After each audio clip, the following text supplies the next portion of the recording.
hari ini kita masih mengenang namanya. Kita masih mempelajari ilmu-ilmunya. Kita masih baca qasidah-qasidahnya.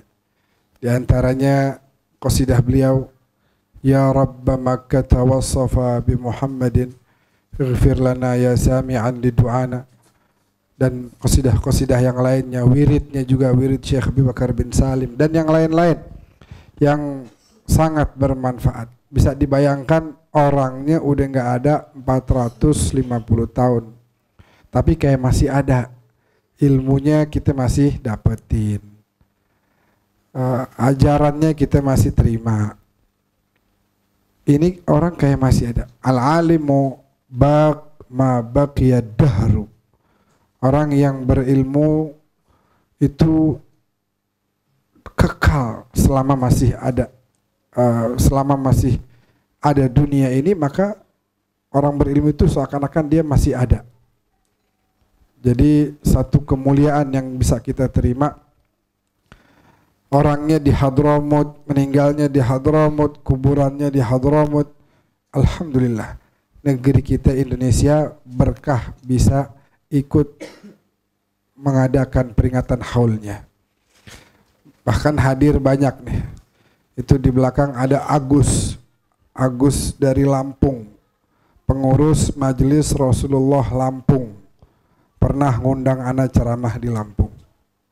Hari ini datang dari Lampung, hadir haul, kemudian ke sini. Ini ada Ahmad dari Rengas Dengklok, juga hadir jauh-jauh. Bahkan kemarin saya ketemu orang namanya Ustadz Abdul Hafidh, imam di Masjid Maqam Habib Nuh di Singapura. Nah, dia datang ke sini juga untuk hadir peringatan haul Sayyidina Syekh Abi Bakar bin Salim. Jadi qasidah itu kalau kita faham artinya, Allah, walhamdulillah.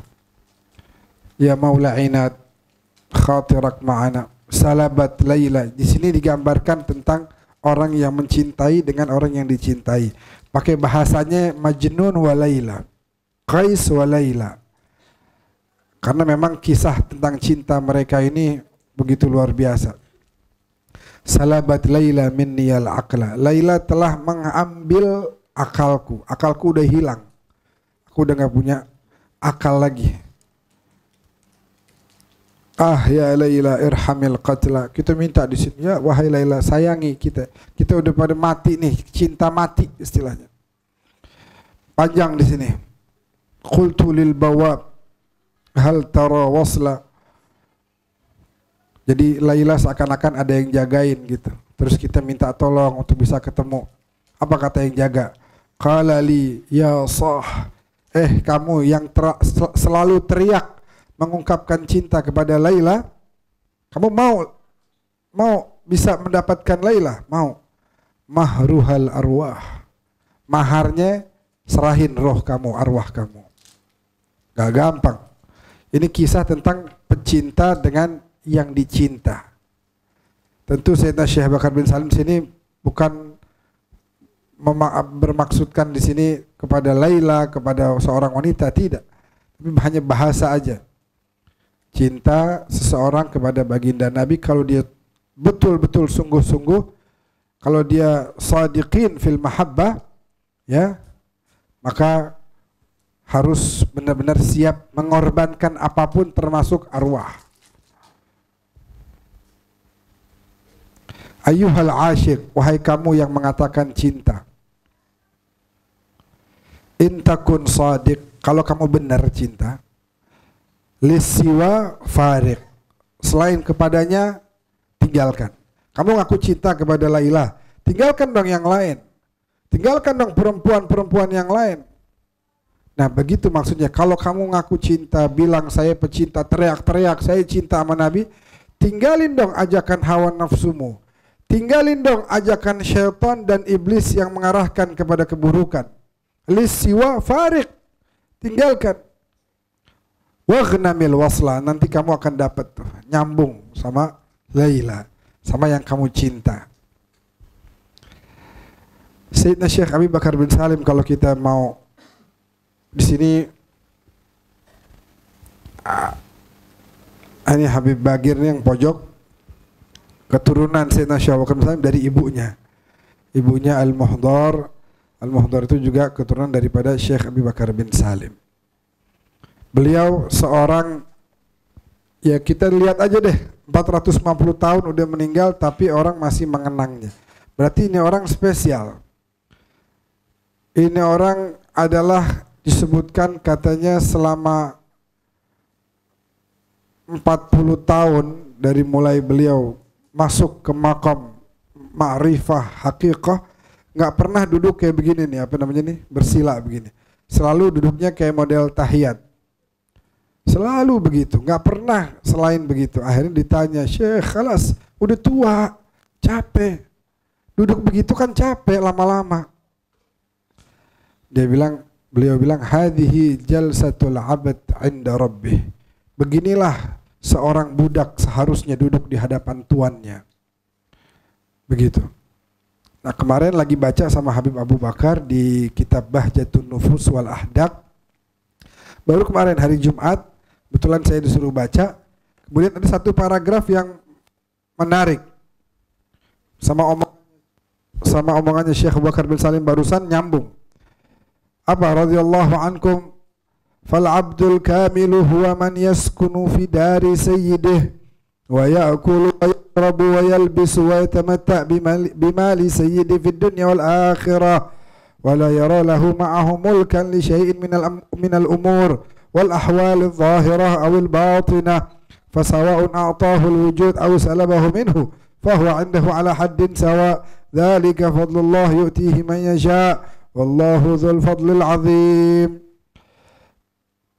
Seorang kalau dia telah sampai ke maqam hamba Allah, abdullah, walaysa abdu syai', bukan hamba yang lain. Kita hamba, artinya menghamba itu betul-betul menyerahkan diri kepada tuannya. Dulu, di zaman dulu ada budak. Budak itu dia tinggal di mana? Di rumah tuannya. Tapi pernah nggak dia merasakan rumah itu milik dia? Nggak mungkin. Orang rumah tuannya. Dia makan dari makanan yang dihidangkan oleh tuannya. Dia minum dari minuman yang dihidangkan oleh si tuannya. Dia pakai pakaian yang dikasih oleh tuannya. Seorang budak adalah seperti itu. Dia tinggal menikmati semua ini pemberian yang ada dari tuannya, tapi tidak pernah merasa memiliki. Kenapa? Karena tahu ini punya tuannya, ini punya majikannya. Budak selalu berpikir begitu. Kita yang berpikir sebagai hamba dari Allah harus punya pemikiran seperti itu. Kita tinggal, tapi ini bukan milik kita. Sekarang saya tinggal di tempat ini misalnya. Katakan ini milik saya, atau bapak-bapak tinggal di rumah masing-masing. Rumah milik bapak-bapak semuanya. Itu bukan milik. Buktinya apa? Bukti yang paling gampang. Kalau kita meninggal udah jadi bukan milik kita lagi. Milik anak kita. Ntar anak kita turun ke cucu kita atau dijual ke orang lain. Bukan milik kita, semua milik Allah. Dipinjemin sementara. Dikasih duit, ini duit punya Allah. Jangan pernah kita bilang nih duit punya saya, hasil daripada kepintaran saya, kecerdasan saya. Itu kepintaran dan kecerdasan itu sendiri pemberian dari Allah. Sehingga seorang yang menyatakan diri sebagai Abdullah, hamba Allah, dia tidak bisa merasa memiliki. Nggak boleh. Hanya Allah lah pemilik segala sesuatu. Dzalika fadlullah. Itu adalah anugerah Allah, yu'tihi man yasha. Dia bisa berikan kepada siapa yang dia mau. Allahu dzul fadlil azim. Untuk menjaga itu, maka kita harus pandai-pandai bersyukur. Jangan sombong. Lihat Sayyidina Syekh Abu Bakar bin Salim. Seorang hamba yang bersyukur. Seorang hamba yang tidak melihat semua ini milik dia. Enggak ada tuh ceritanya. Makanya beliau selalu punya hubungan yang baik dengan Allah. Tadi duduknya aja udah beda. Minggu lalu kita bahas bil muraqabah wal haibah. Interaksi dengan Allah caranya dengan meyakini bahwa dia terus melihat kita. Nah, Syekh Bakar bin Salim tahu betul, makanya dia selalu takut terus. Selalu takut. Beliau tinggal di Ainat. Sejarah mencatat hampir setiap malam berangkat kemana? Ke Tarim, berjalan kaki untuk sholat di masjid, merapihkan, membersihkan masjid, dan mengisi girbah, air-air yang di sono. Kalau sekarang kan ada mesin nih, pompa air ya. Dulu ada gak? Gak ada. Kudu ngambil, pakai girbah, pakai ditimba airnya. Diisi sama beliau di tempat. Masjid demi masjid, habis itu dibersihin, dirapihin. Melihat bahwa ini rumah tuannya. Dia sebagai budak harus melayani. Allah, bayangin. Kita kalau udah sampai punya pemikiran seperti itu, maka Allah akan berikan.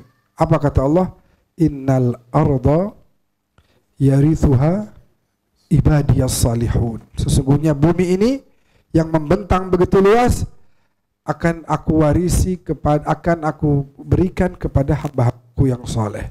Maka ahli ma'rifat mengatakan, kalau kita jalan fil ardi marahan, berjalan di atas muka bumi dengan kesombongan, maka kita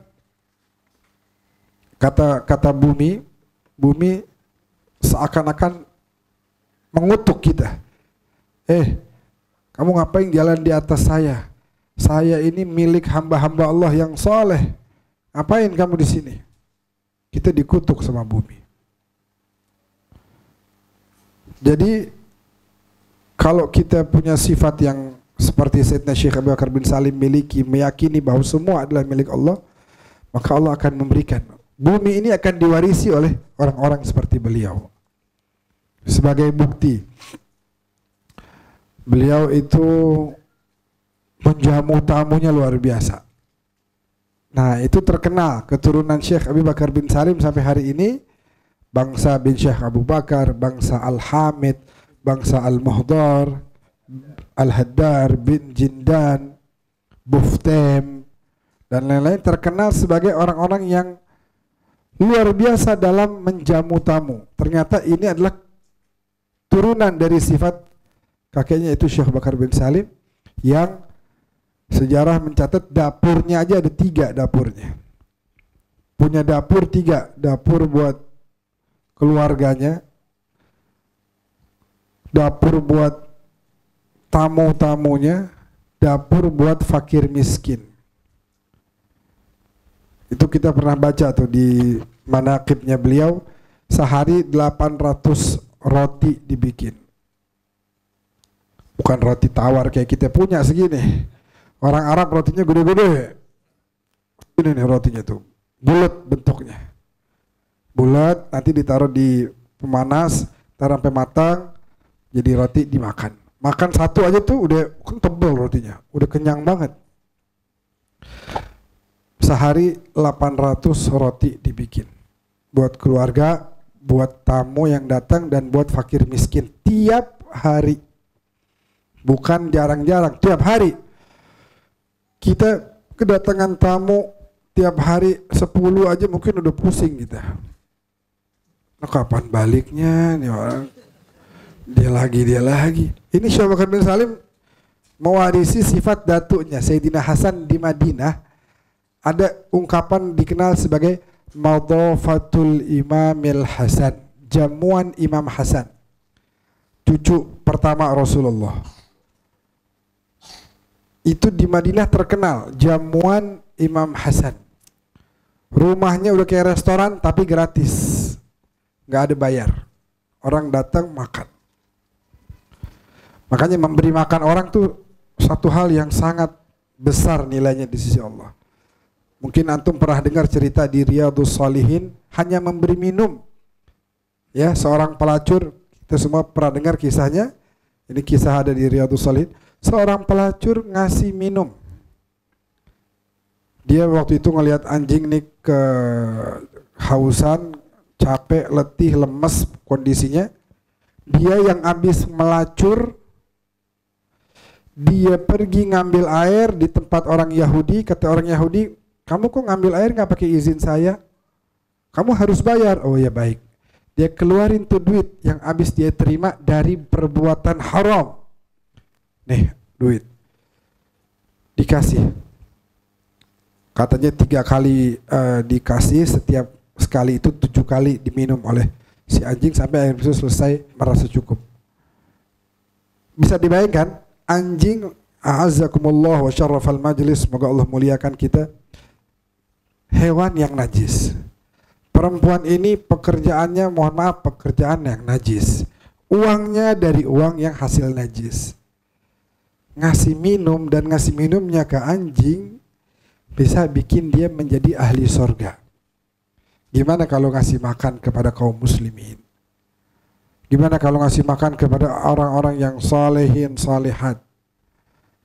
Ya, bagaimana kalau kita ngasih makan kepada anak cucunya baginda Nabi yang kesulitan? Aduh, pahalanya luar biasa. Itu udah dari dulu, bahkan dari sebelumnya lagi. Dari zaman Sayyidina Abdul Muttalib dikenal. Diyafah Bani Hashim, jamuan Bani Hashim di Mekah. Begitu Syekh Bakar bin Salim 800 tiap hari. Bukan roti doang, nanti kira ngasih roti doang, nih roti. Enggak, tuh rotinya segitu tuh. Ada lauknya. Ntar onta, ntar sapi, ntar kambing, ntar ayam, ntar telur. Ada lauknya. Sampai ada kisah menarik, satu ibu-ibu ngeliatin tiap hari ini rumah rame terus. Akhirnya nih ibu bawa plastik, mau nyumbang katanya. Assalamualaikum, waalaikumsalam. Di mana Syekh Abu Bakar? Oh, Syekh Abu Bakar lagi istirahat. Kebetulan dari kemarin padat banyak tamu. Ada waktu sedikit senggang mau istirahat. Panggil, saya mau nyumbang nih. Rumahnya tuh tingkat. Beliau istirahat di atas. Panggil, saya mau nyumbang nih. Ibu-ibu udah tua.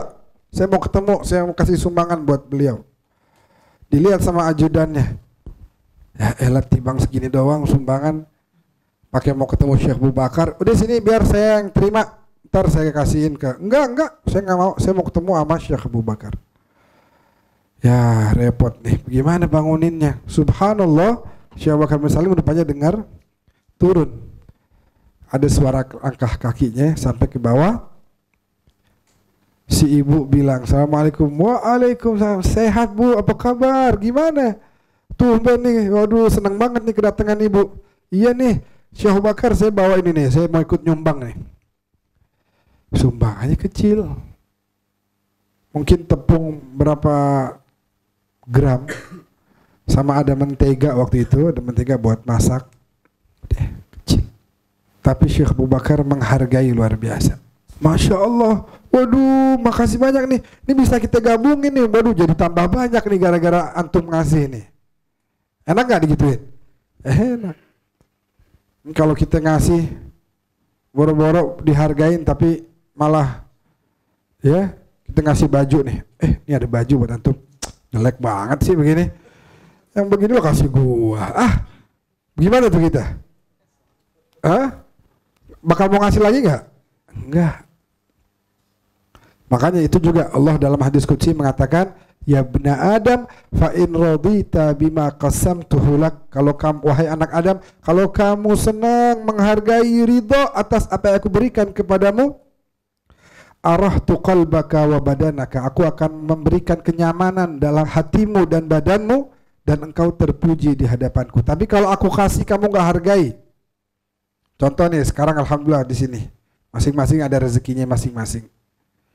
Harusnya gimana kalau kita dapat rezeki? Katakan kerja, dapat gaji bulanan. Apa yang harus kita katakan? Segini doang buat apaan? Atau gimana? Harusnya kita bersyukur. Ya Allah, ini rezekimu kepadaku. Tolong berkahi ya Allah, biar ini rezeki cukup buat keluargaku. Bukan kita bawaannya ngeluh terus. Karena kalau kita ngeluh, nggak mensyukuri, udah tuh rezeki nggak jadi berkah dan nggak ditambah pula. Tapi kalau kita bersyukur, kita bahagia, kita berdoa, itu rezeki la in syakartum la azinakum, ditambah baik jumlahnya juga keberkahannya. Jadi bisa manfaat luar biasa. Manfaatnya jadi hebat. Duit segitu tapi bisa manfaat banyak. Lain halnya ada orang yang duitnya banyak, tapi hatinya nggak pernah merasa senang. Duit dikasih, udah dikasih dia berasa kurang, akhirnya dia korupsi sekian puluh miliar. Itu nggak bakal berasa cukup dia, pasti mau nyari lagi. Pasti dia nggak bisa menikmati apa yang dia punya tuh. Mobil, kelihatannya jelek nih. Padahal mobilnya mewah, nyaman. Rumah, ini rumah. Kemarin si pejabat itu rumahnya lebih gede, ini mah rumah kecil. Padahal tuh rumah bagus. Itu hasil daripada tidak bersyukur, tidak pandai bersyukur. Syekh Abu Bakar bin Salim adalah sosok yang pandai bersyukur. Makasih banyak Bu, jazakumullah khair. Ya Allah, gara-gara ibu nih jadi tambah banyak nih. Alhamdulillah bisa jamu lebih banyak orang. Si ibu girang. Iya deh, makasih ya. Tak dulu, udah mau jalan aja. Mau kemana? Sini dulu kata Syekh Abu Bakar. Bentar. Masa antum berbuat baik saya nggak balas? Bentar ya. Masuk ke dapur. Daging, telur, roti, duit. Kasih. Bu, nih, mohon maaf nih. Aduh, ibu udah datang jauh-jauh kemari. Jadi gimana ya, saya cuma bisa ngasih ini doang nih. Ibu datang bawa berkah ke rumah saya, bawa ampunan dari Allah. Saya cuma bisa ngasih segini nih, mohon maaf. Padahal pemberiannya berlipat-lipat dari apa yang diberikan si ibu. Pandai menghargai orang. Itu Syekh Abu Bakar bin Salim. Makanya sampai hari ini kita jangan heran kalau sampai hari ini kita sebut-sebut namanya. Coba kita pikir dah.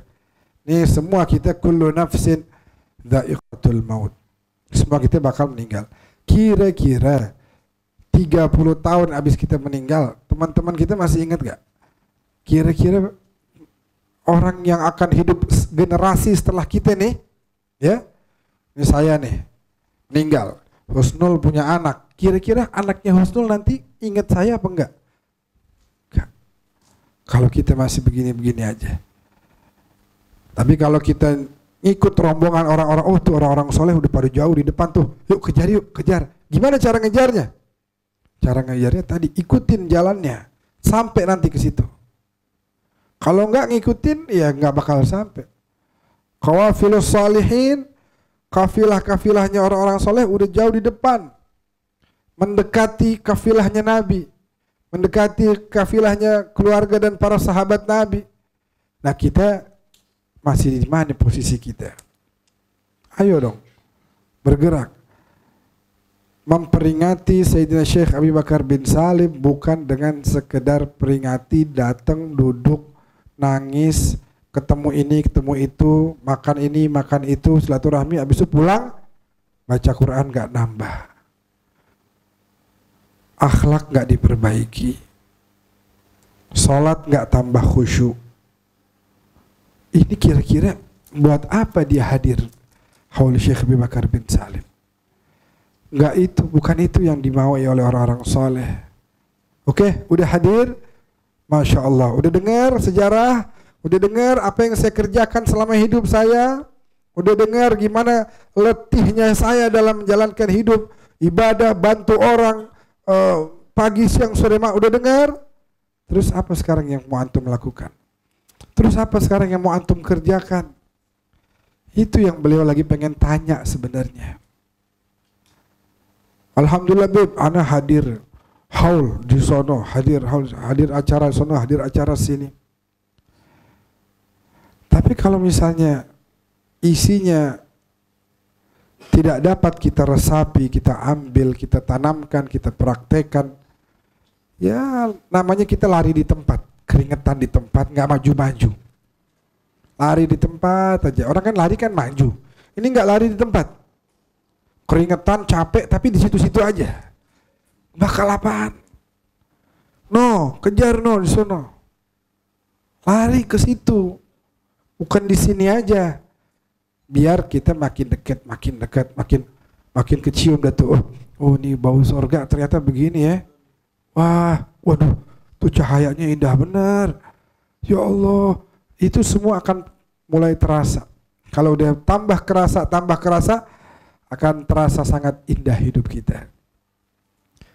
Jadi Masya Allah, haul, peringatan haul, kita peringati, tapi tidak hanya sampai berhenti di situ. Kita jadikan mereka sebagai, karena haul itu kan isinya bukan hanya baca manaqib, baca maulid, bukan hanya baca maulid, bukan hanya baca sholawat, lantunan ayat suci Al-Quran, bukan, tapi ada baca manaqib, ada ceramah yang isinya mengajarkan kita tentang sosok beliau yang kita peringati ini. Begitu baru nanti kita dapat madad, dapat imdad, pertolongan dari Allah. Tayyib, Masya Allah, udah tahu nih hamba-hamba saya yang soleh gimana? Baik, ayo jalan. Nanti Allah bantuin, dipermudah jalannya. Asal kita punya azam, punya semangat, punya niat, tekad yang kuat menjalankan hal itu. Kemarin 3 hari yang lalu, tanggal 17, 3 hari benar ya? 17 Agustus kita memperingati hari kemerdekaan bangsa kita Indonesia. Kemerdekaan yang diraih bukan hanya dengan dikasih secari kertas sama Belanda. Indonesia sini. Nih, dia lo merdeka deh tuh. Nih suratnya gue kasih nih. Nggak begitu. Perjuangan yang luar biasa. Hari Selasa dapat undangan ke Jombang. Acara dengan Habib Omar. Di pesantrennya Mbah Hashim Asy'ari. Namanya acaranya Multaqa Ulama. Saya berangkat nanti insya Allah. Hadratus Syekh memberikan fatwa resolusi jihad wajib hukumnya bagi orang yang tinggal radius sekian puluh kilometer dari Surabaya, wajib untuk berjihad membela bangsa dan negaranya. Akhirnya apa? Berhasil memukul mundur para musuh. Belum lagi kalau kita bicara di atasnya lagi tuh para pahlawan. Waduh, luar biasa. Mereka bukan hanya berjuang dengan perjuangan yang sepele, tidak, tapi nyawa harus dikorbanin. Kakek nenek moyang kita nih meninggal karena berjuang. Nenek-nenek kita dulu ribuan yang nangis karena banyak dari mereka mendengar berita, oh suaminya meninggal dibunuh sama Belanda. Oh anaknya tadi pas berangkat sekolah diculik sama Belanda. Nangis mereka, sedih. Perjuangan, tapi kita gimana? Kita sekarang harus melanjutkan. Mereka berjuang dengan gigih, dengan susah payah melanjutkan perjuangan Rasulullah Sallallahu Alaihi Wasallam. Nabi berjuang, nggak gampang. Nabi berjuang pagi, siang, sore, malam, tengah malam lagi berjuang lagi, menjelang subuh masih Nabi. Subuh lagi, pagi lagi, siang, sore, malam, tengah malam, subuh, pagi, siang, sore, tengah malam, subuh. Silahkan antum baca di sejarah. Coba cari kapan waktunya Nabi istirahat. Coba cari. Cari buku sejarah. Tuh pagi udah ini, siang, sore, malam, tengah malam sholat berjam-jam. Menjelang subuh, habis itu subuh, terus pagi lagi. Kapan istirahatnya? Kalau kita kan enak, capek dikit ngaso, setel kipas angin, rebahan dah. Waduh nikmat, sampai tengorok-ngorok kita tidur. Nabi kagak ada waktu buat begitu, buat ngaso. Yang dipikirin kita nih, ya umat saya nih bagaimana nih, ya sampai kaki beliau harus melepuh. Kalau bahasanya Habib Muhammad bin Hussein Al-Idrus, melepuh berjalan di atas panasnya padang pasir. Panas padang pasir, tapi Nabi terus melangkahkan kakinya. Nah, perjuangan Nabi dilanjutkan. Belum lama Habib Haikal di sini cerita tentang bagaimana para sahabat Abdullah bin Jahash meninggalnya, hidungnya kepotong, kupingnya dua-duanya dipotong, digantung oleh musuh. Perjuangan yang nggak gampang. Para khulafa ar-rasyidin meninggalnya terbunuh. Ya. Para keluarga Nabi, Sayyidina Ubaidah di perang Badar terbunuh, syahid. Sayyidina Hamzah paman Nabi. Ini Nabi kudu ngorbanin nih. Untuk Islam Nabi berkorban. Waktu perang Badar pertama sebelum perang yang rame-rame ada namanya Mubarazah, 1 lawan 1. Nabi tunjuk tiga-tiganya keluarganya, Ali, Hamzah, Ubaidah. Kalau katakan saya nih, saya disuruh, perang nih, ayo sebelum kita mulai kita one on one dulu. Saya nggak mungkin majuin paman saya, nggak mungkin. Nggak mungkin, saya sayang paman saya. Siapa ke orang dari mana ke itu? Ayo maju dah. Sepupu saya nggak bakal. Tapi Nabi yang disuruh maju semuanya keluarga terdekatnya, biar orang tahu pengorbanannya demi Islam. Sayyidina Hamzah ditusuk, dikeluarin hatinya, perang Uhud. Belum lagi kalau kita dengar ada perang namanya Mu'tah di Jordan. Sepupu Nabi Ja'far dipotong tangan kanan, dipotong tangan kiri, masih berjuang. Nabi waktu itu nggak ikut perang, Nabi di Madinah lagi kumpul begini, tiba-tiba Nabi bilang, tiba-tiba Nabi sedih, ya Allah, kenapa ya Rasulullah? Quti'at yadu Ja'faril yusra, terpotong tangan Ja'far yang kiri. Terus Nabi lagi diam lagi, ya Allah, kenapa ya Rasulullah? Sekarang tangan kanannya kepotong, tapi Ja'far masih pegang panji Islam dengan mulutnya. Ini dalam keadaan gak ada tangan, masih berjuang perang. Sampai ditebas di atas kuda, akhirnya Ja'far jatuh. Innalillah, kata Rasulullah. Kenapa ya Rasulullah? Meninggal Ja'far, syahid di jalan Allah. Kalau kita mau cerita banyak. Nah, perjuangan itu kemudian dilanjutkan. Sampai di Indonesia juga dilanjutkan. Sekarang kita terlalu banyak santai. Nabi bilang banyak nanti dari kalian akan meninggalkan jihad kalian. Walhamdulillah, kita nggak disuruh jihad perang, kita nggak disuruh jihad numpahin darah, kita nggak disuruh jihad ngorbanin nyawa. Kita disuruh jihad jaga mulut, jangan ngomong yang kasar, yang tidak baik, jangan bohong, jangan fitnah, jangan adu domba. Kita disuruh jihad untuk melaksanakan kewajiban-kewajiban kita. Jangan terpengaruh sama syaitan, jangan terpengaruh sama iblis. Udah cuma 5 kali dalam sehari. Tapi kita lihat orang-orang dulu berjuangnya pagi, siang, sore, malam gak berhenti. Para sahabat muhajirin harus ninggalin anak bini di Mekah, harta tinggalin demi ikut hijrah bersama Nabi ke Madinah. Wah, masih banyak lagi kisah-kisah yang lain. Nah, terakhir sebelum saya tutup, sebagai salah satu bentuk pembelaan kita juga kepada Nabi, kemarin ada yang nanya begini, ini satu pembahasan agak sedikit ilmiah tentang ayat firman Allah. Ini buat pelajaran buat kita. Allah menyebutkan dalam Al-Quran, ya ayyuhan nabi lima tuharrimu ma ahallallahu lak. Wahai Nabi, kata Allah, kenapa engkau mengharamkan apa yang Allah halalkan? Berat gak kira-kira nih? Teguran ini berat gak? Berat gak? Berat. Nabi, kenapa kau haramkan apa yang aku halalkan bagimu? Di satu sisi kita lihat di Al-Quran juga, wa ma yantiqu anil hawa. Beliau tidak pernah berbicara dari hawa nafsunya, dari dirinya, tidak. Wa ma yantiqu anil hawa. Tidak pernah Nabi berbicara dari dirinya. In huwa illa wahyun yuha. Semuanya ucapan Nabi wahyu. Kalau sekilas kita lihat kayaknya ini berlawanan.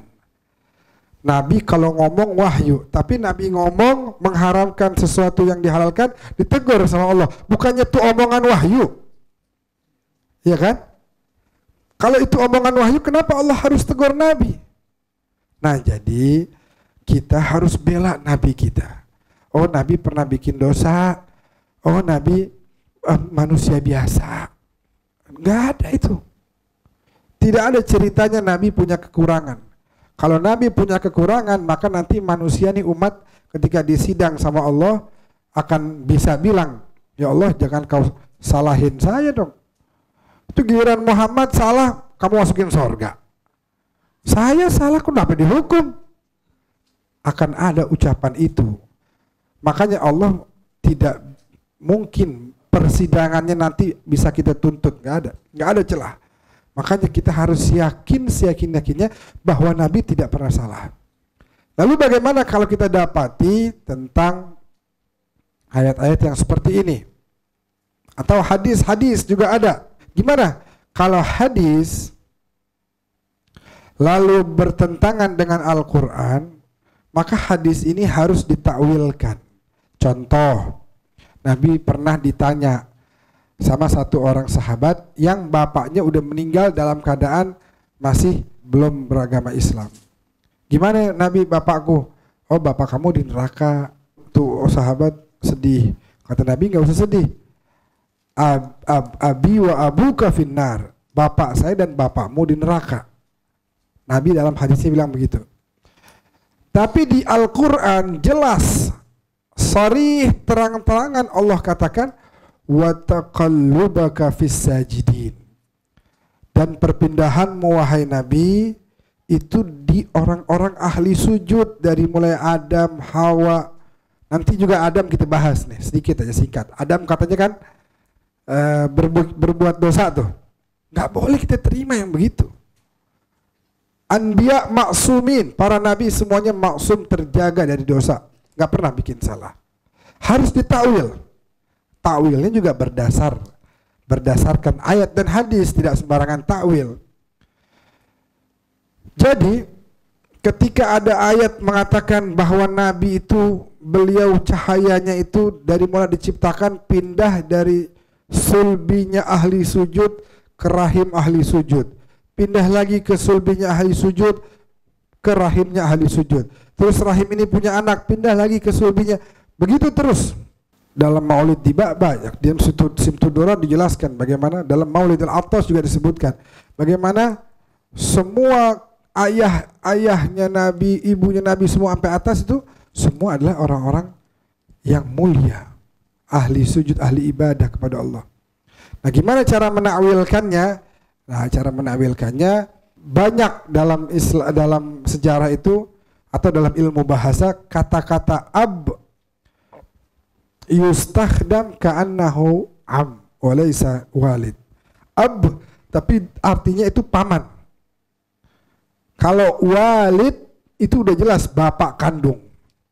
Karena dia walid berasal dari kata walada yang melahirkan saya. Kalau ab, sekarang kita panggil abi, abah, ya.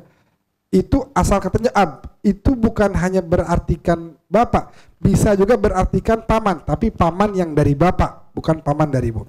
Contohnya ya, beliau paman saya dari ibu saya. Nggak bisa dipanggil ab.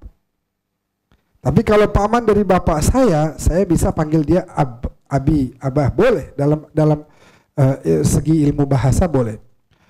Nah, sehingga yang dimaksud di situ oleh Nabi adalah paman. Siapa? Abu Lahab. Paman Nabi bukan? Paman Nabi. Bukan bapak Nabi. Udah, kita pakai logika aja deh. Kalau bapak ibu Nabi ini yang mereka katakan nih non muslim,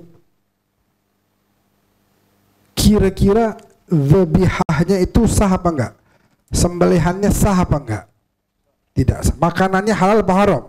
Haram. Haram mungkin enggak? Kemudian Sayyidah Aminah makan haram, kemudian di dalam janinnya ada Rasulullah.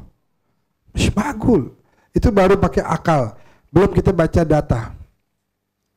Data bagaimana Sayyidah Aminah menyebutkan dalam detik-detik terakhir wafatnya, beliau katakan, baraka fikallahu min ghulamin ya ibnalladhi min haumatil himami naja bi'aunil malikil alami fudiya ghadata darbi bisihami bimi'atin min ibilin sawami in sahha ma absartu fil manami fa anta mab'uthun ilal anami. Nabi umur 6 tahun, Sayyidah Aminah udah ngomong, saya udah lihat dalam mimpi-mimpi saya, wahai putraku sayang, engkau adalah utusan Allah bagi alam semesta. Tub'atsu bil hilli wal harami, engkau diutus membawa hukum-hukum halal dan haram. Tub'atsu bit tauhid wal islam, bawa tauhid dan Islam. Din abikal bar Ibrahimi, sebagaimana agama ayahmu yang mulia Ibrahim. Fallahu yanhaka 'anil asnami alla tuwaliha ma'al aqwami. Udah, kemudian Sayyidah Aminah di kata-kata terakhirnya mengatakan, ya waladi, wahai putraku, kullu hayyin yamut.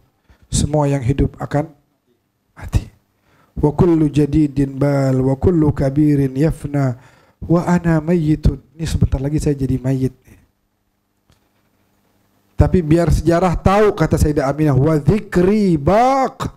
Namaku akan kekal dikenang sejarah karena aku adalah ibundanya Muhammad sallallahu alaihi wasallam. Dari sekian miliar wanita, aku yang dipilih oleh Allah jadi ibunya Muhammad. Kalau ente bilang ini Aminah non muslim, kenapa Allah titipkan dalam rahimnya ini cahaya yang paling Allah cintai? Emang gak ada perempuan baik? Wah, banyak kita mau bahas banyak. Yang terkuat adalah bahwasanya Sayyidah Aminah itu berada dalam agama Nabi Ibrahim. Tapi suatu hari dalam sejarah dicatat Nabi bilang, ya Allah, Engkau janjikan bahwa yang pertama masuk surga adalah umatku. Betul ya Rasulullah, betul wahai kekasihku. Baik, tapi ayah ibuku meninggal menjadi umatnya Ibrahim. Bagaimana nanti umatku masuk duluan ayah ibuku? Itu akhirnya dibangun, Allah izinkan. Kecil, Nabi Isa aja bisa ngidupin orang mati. Bisa nggak? Ada nggak mukjizat? Bisa, apalagi Nabi Muhammad.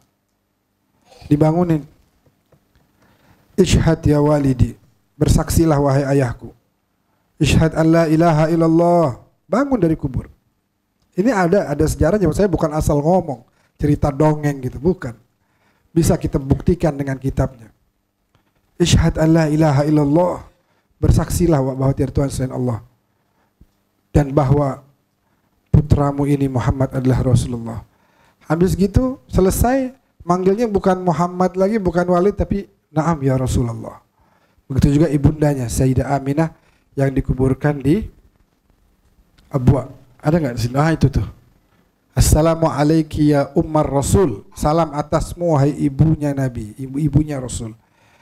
Namanya di tempat namanya Abwa, antara Mekah dan Madinah. Tapi nggak terurus begitu, jadi kayak jalanan begitu. Nggak ada orang ziarah. Karena dilarang oleh Saudi. Kalau kuburannya ayahnya Abdullah bin Abdul Muttalib qila anhu fil Madinah, di Madinah, pasti di Madinah, tapi lokasinya di mana ada beberapa pendapat. Ada yang bilang sekarang udah karena perluasan Masjid Nabawi udah masuk di dalam masjid. Makanya kalau kita jalan di Masjid Nabawi harus dengan adab. Karena boleh jadi kita melangkahi kuburan ayahnya Nabi. Ayahnya Nabi. Jadi harus dengan adab. Nah, balik lagi singkat aja nih, udah mau maghrib ya. Tentang Nabi ditegur, ya ayuhan Nabi, lima tuharrimu ma'ahalallahu lak. Allah negur, ya Nabi, wahai Nabi, kenapa engkau haramkan apa yang Allah halalkan? Nah, dalam balaghah ada istilah begini. Iyyaki a'ni wasma'i ya jarah. Ini yang pernah belajar bahasa Arab pasti tahu. Iyyaki a'ni wasma'i ya jarah. Ngomongnya sama ini, tapi yang dimaksud ini. Itu balaghah, Islam tuh adab. Gak langsung ditunjuk yang salah. Tapi ngomongnya ke sini. Dia dengar. Iyyaki a'ni wasma'i ya jarah. Yang di sampingnya dengar nih, dengar ya. Saya mau ngomong nih, yang sampingnya dengar. Kamu begini, begini, begini. Maksudnya ke sini. Allah dengan cinta dan kasih sayangnya nggak mau langsung tegur orang yang bikin salah. Ngomongnya ke Nabi. Wahai Nabi, kenapa? Atau dalam ayat yang lain, contoh. Allah mengatakan, afallahu anka lima adzinta lahum. Allah memaafkanmu. Kenapa kamu izinkan mereka nggak ikut perang Tabuk? Jadi waktu itu ada orang muslimin waktu perang Tabuk izin, ya Rasulullah saya nggak ikut dah, keluarga saya kesianan begini, ya begini. Kayak di perang Uhud juga kejadian. Ya ahla Yathrib malakum min muqam farji'u, kalau nggak salah begitu ayatnya. Itu perang Uhud. Jadi waktu itu orang-orang itu bilang, ya Rasulullah inna buyutana aurah, ada tuh ayatnya. Rumah kita nih nggak ada yang jagain. Wa ma hiya bi'aurah, kata Allah. Enggak, kamu bohong. In yuridu illa firara, kamu mau lari kan? Kamu cuma mau lari doang dari perang. Itu kejadian. perang Tabuk begitu. Ketika mereka izin, Nabi izinin. Akhirnya Allah tegur Nabi. Lima adzinta lahum. Kenapa kamu izinin mereka? Tapi kalau kita baca ayat secara sempurna, sebenarnya Allah lagi pengen negur mereka. Kenapa lu pada nggak ikut perang? Kenapa Nabi ente tinggalin? Kenapa Rasulullah manusia paling agung kalian tinggalkan? Jadi itu pelajaran buat kita. Kalau suatu saat kita ditinggalin sama orang, ya nggak apa-apa lah, Nabi aja ditinggalin. Nabi aja ditinggalin. Lagi perang, afallahu anka lima adzinta lahum. Ini yang muda-muda pikirannya ditinggalin pacarnya nih. Afallahu anka lima adzinta lahum. Kenapa kamu izinkan mereka? Sebenarnya Allah pengen negur mereka. Kenapa ente pada nggak ikut perang? Kenapa ente pada minta izin? Ketika Nabi izinkan, sebenarnya Allah yang suruh izinkan. Tapi habis itu Allah tegur mereka. Karena la ikraha fid din. Tapi mereka harus ditegur supaya kembali ke jalan yang benar. Banyak kisah-kisah begitu. Kayak Nabi Adam, fatakuna minadh dhalimin. Itu kita mentakwilkannya, yang minadh dhalimin ini bukan Adamnya, tapi syaitan yang mengajak Adam dan memerintahkan Adam untuk mendekati pohon buah khuldi. Yang zalim itu yang syaitan dan iblis, yang mereka menyuruh apa yang dilarang oleh Allah. Kalau bahasa hadisnya Nabi apa? Kaifa antum idza nahaitum an ma'ruf wa amartum bimungkar. Kalian mencegah perbuatan baik dan kalian memerintahkan perbuatan mungkar. Ini syaitan dan iblis. Dan masih banyak lagi cerita-cerita lain yang sebenarnya bisa kita bahas di sini. Intinya yang ingin saya sampaikan, kemuliaan Nabi kita jaga. Ada orang berani nih, dicela nabinya. Dari sisi bapak ibunya dibilang kafir, bela. Pamannya juga. Kalau di kalangan habaib udah clear bahwa paman Nabi Abu Thalib itu muslim, mukmin, clear. Asnal matalib fi najati Abi Thalib, dan kitab-kitab lainnya. Riwayat Abbas ketika Talib mau meninggal, kedengeran dia baca syahadat pelan. Wa ma kuntu muttakhidhal mudillina aduda. Saya tidak akan pernah mengambil orang untuk menjadi penopangnya Nabi itu orang-orang yang sesat. Saya mau tanya, Abu Thalib menopang dakwah Nabi apa enggak? Dari mulai Nabi umur 8 sampai umur Nabi 52, yang belain Abu Thalib. Umur 8 tinggal di rumahnya Sayyidina Abu Thalib. Sayyidina Abu Thalib yang bilang sama anak-anaknya, lu pada jangan makan dulu, tunggu Muhammad. Sayyidina Abu Thalib yang pada malam hari dengar ada orang katanya mau datang membunuh Muhammad, dibilangin, anakku sini, Ali, Ja'far, Agil, tidur situ. Muhammad tidur sama saya. Seakan-akan dia katakan, anak-anakku biarin kamu pada meninggal, jangan Muhammad. Yang begini mau dibilang kafir. Oke, dikorbanin semuanya buat Islam, buat Nabi. Cuma karena beliau itu harus membela Nabi, maka harus jaga posisinya. Orang semua takut sama beliau zaman itu. Kalau beliau terang-terangan, akhirnya kayak Hamzah nasibnya, langsung dibunuh. Jadi Sayyidina Abu Thalib secara pelan-pelan tetap membela dan menopang dakwahnya baginda Nabi Muhammad sallallahu alaihi wasallam. Begitu teman-teman, bapak-bapak, adik-adik yang dimuliakan oleh Allah, harapannya mudah-mudahan kita dapat keberkahan daripada hauliyah Sayyidina Syekh Abi Bakar bin Salim. InsyaAllah kita ikut jalannya beliau yang bisa kemudian mengantarkan kita pada akhirnya kepada baginda Rasulullah sallallahu alaihi wasallam. Rabbi fanfa'na bi barakatihim wahdinal husna bi hurmatihim wa amitna fi tariqatihim wa mu'afatin minal fitani. Allahumma ya amanal khaifin aminna mimman nakhaf, ya amanal khaifin sallimna mimman nakhaf, ya amanal khaifin najjina mimman nakhaf. Da'wahum fiha subhanakallahumma wa tahiyyatuhum fiha salam wa akhiru da'wahum anil hamdulillahi rabbil alamin.